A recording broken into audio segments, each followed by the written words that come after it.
ఆపాలా. సింధు జలాలు ఎప్పుడైతే ఆపుతారో 25 కోట్ల మంది పాకిస్తానీయులు నష్టపోతారు.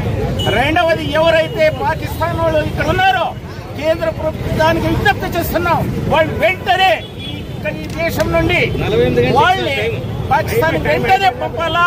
ఆ విధంగా వాళ్ళ చర్యలు తీసుకోవాల్సిందిగా కోరుతున్నాం. వాళ్ళ యొక్క వీసాలన్నింటినీ రద్దు చేయాలా. తర్వాత వాళ్ళు వచ్చేటువంటి వాళ్ళకి ఇక్కడ ఎటువంటి సౌకర్యాలు కూడా కల్పించకూడదు. అట్లాగే వాళ్ళ యొక్క రాయబారి కార్యాలయం కూడా ఎత్తేయాలా. కాబట్టి ఈ 5 అంశాలనే వాళ్ళ కేంద్ర ప్రభుత్వం గట్టిగా చర్యలు తీసుకుంటే మనమంతా కూడా ఎంతో ప్రశాంతంగా ఉంటాము. మళ్ళీ ఈ సందర్భంగా అందరికీ వాళ్ళ ఆత్మకు శాంతి కావాలంటే ఒక 2 నిమిషాలు. ఈ దాడిని ప్రతి ఒక్క హిందూ కూడా ఖండిస్తున్నాం. మేము ఒక మాట్లాడుతున్నాం, చాలా దీనమైన పరిస్థితి. ఒక బిడ్డ భర్తను చంపేస్తే ఆ భార్య అడిగింది, నన్ను నా బిడ్డను చెప్పండి అంటే వెళ్ళి మీ మోడీకి చెప్పుకోండి అని చెప్పడం జరిగింది.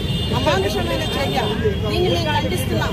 ఒకటి మేము అడుగుతున్నాం, ఖురాన్ లో కానీ ఇస్లాంలో కానీ ఎవరైనా సరే హిందువులను చంపమని ఎక్కడైనా రాయబడి ఉందా అని కూడా మేము అడుగుతున్నాము.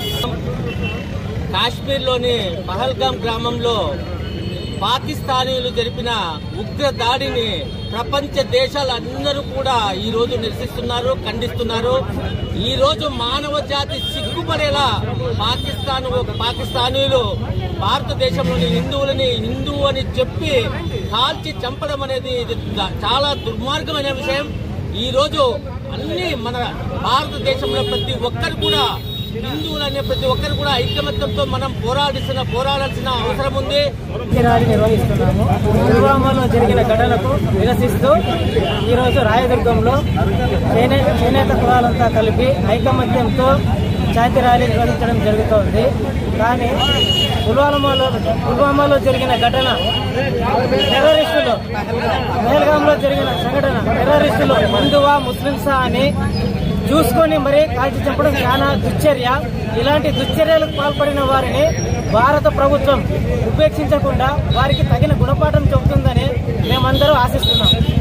రాయదుర్గం పద్మశార్య కుల బాంధవులందరూ కలిసి మొన్న జరిగిన జమ్మూ కాశ్మీర్లో ఉగ్రవాదులు హిందూనా ముస్లిమా అని అక్కడికి వెళ్లిన వాళ్ళని చాలా దారుణంగా చంపేయడం జరిగింది. వారు ఒకటే తెలుసుకోవాలి, వాళ్ళకి కూడా ఫ్యామిలీ ఉంటుంది.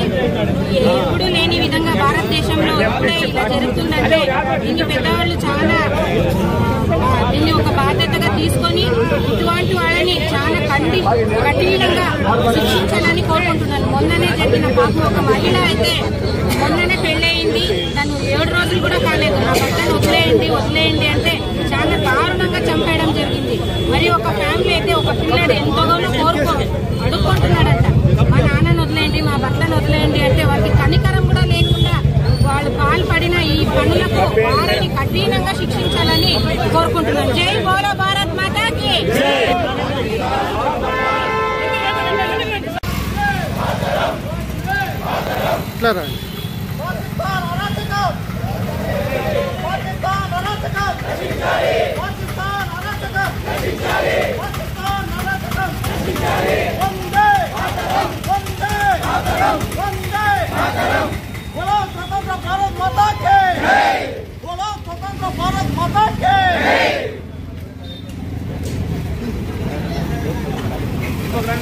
సింధు